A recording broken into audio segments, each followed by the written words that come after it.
Max bersiap meninjau pelajaran guru. Tangan kirinya memancarkan energi cair. Dia pikir dia terlalu lelah untuk berhalusinasi, meletakkan tangannya di lutut. Namun masih ada energi misterius yang tak terhitung jumlahnya melingkari tangannya. Matikan. Max menduga kekuatan supernya ada hubungannya dengan listrik. Dia memindahkan tumpukan peralatan listrik untuk mencoba lagi. Dia menjentikkan jarinya dan energi cair berhamburan seperti versi kecebong. Max mengambil salah satu ujung colokan radio, tidak menyangka colokan itu akan menghasilkan tenaga yang nyata.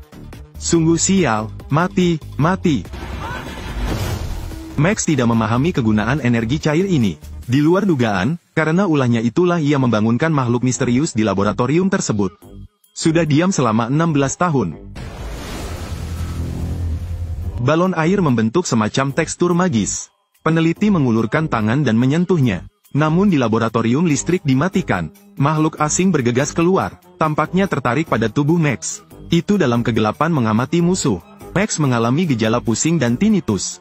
Dia pergi ke kamar mandi untuk mencoba mengobati gejalanya. Tiba-tiba murid itu mengeluarkan energi lagi. Kedua tangan kehilangan kendali dan melepaskan partikel cair. Matikan. Selanjutnya, Max berteriak. Energinya menyebar kemana-mana dan berkumpul di dada Max. Dia segera meninggalkan ruangan. Dia berlari lebih jauh ke dalam hutan, energi cair di tubuhnya mengalir tak terkendali lagi. Tunggu sampai Max bangun dan mengetahui bahwa dia telah tiba di rumah. Namun luka bakar tersebut menunjukkan bahwa kejadian kemarin bukanlah mimpi. Sementara Max penasaran kenapa bekas luka itu muncul di dadanya. Sesosok makhluk muncul di belakangnya.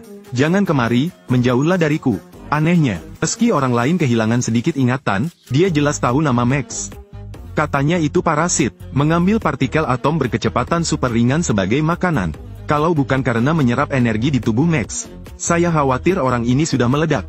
Max tidak percaya dan hendak memimpin bola besi itu ke dalam hutan untuk bertanya lebih hati-hati. Tapi tentara datang membawa senjata. Max memimpin bola besi dan berlari sepanjang jalan. Makhluk itu tampaknya memulihkan ingatannya. Max melihat adegan itu dengan simpati yang mendalam. Ia mengenali makhluk di hadapannya ini, terkait dengan ayahnya yang tiba-tiba meninggal beberapa tahun lalu. Untuk menghilangkan semua keraguan, mereka pergi ke markas yang ditinggalkan ketika insiden sang ayah terjadi. Bola besi memberitahu Max bahwa hanya kerjasama mereka yang dapat mengaktifkan kekuatan supernya. Max menemukan dia bisa berteleportasi lagi, di bawah pengaruh frekuensi khusus. Dia sangat kuat dan bahkan dapat memukul tinju standar militer. Keduanya memiliki pemahaman yang baik, lalu seberkas cahaya melintas, membentuk manusia besi. Ingatan bola besi juga mulai pulih. Dalam adegan tersebut, sang ayah yang bertarung bersamanya bertarung melawan suatu makhluk. Namun karena angin puting beliung dia meninggal. Namun Max menyadari segalanya tidak sesederhana itu. Untuk menyelidiki kebenarannya, mereka mendatangi rumah Paman Miles yang dulu bekerja dengan ayah mereka, untuk menanyakan alasan kejadian tahun itu. Pihak lain menyadari sakit kepala Max. Dia menunjukkan ekspresi sabar dan bertanya-tanya. Tidak lama setelah Max pergi, dia menghadapi badai yang aneh. Monster itu muncul dalam wujud aslinya dan menyerang di awan. Untungnya, bola besi tiba tepat waktu dan kedua orang itu berhasil bergabung. Namun meski mereka tidak cukup cocok, mereka kembali dipisahkan oleh badai. Max segera ditarik ke dalam pusaran. Dua orang yang meninggalkan prasangka mereka berubah menjadi manusia besi. Selanjutnya, bidik secara akurat ke pusat badai untuk melancarkan serangan fatal. Ketika monster itu dikalahkan, Max menemukan bahwa monster itu berbentuk seperti bola besi.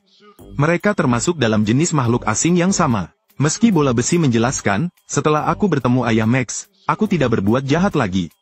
Lindungi bumi bersamaku. Tapi Max membuat bola besi itu terbang. Max kembali ke rumah dan menemukan penjaga mengelilingi pintu menunggunya kembali.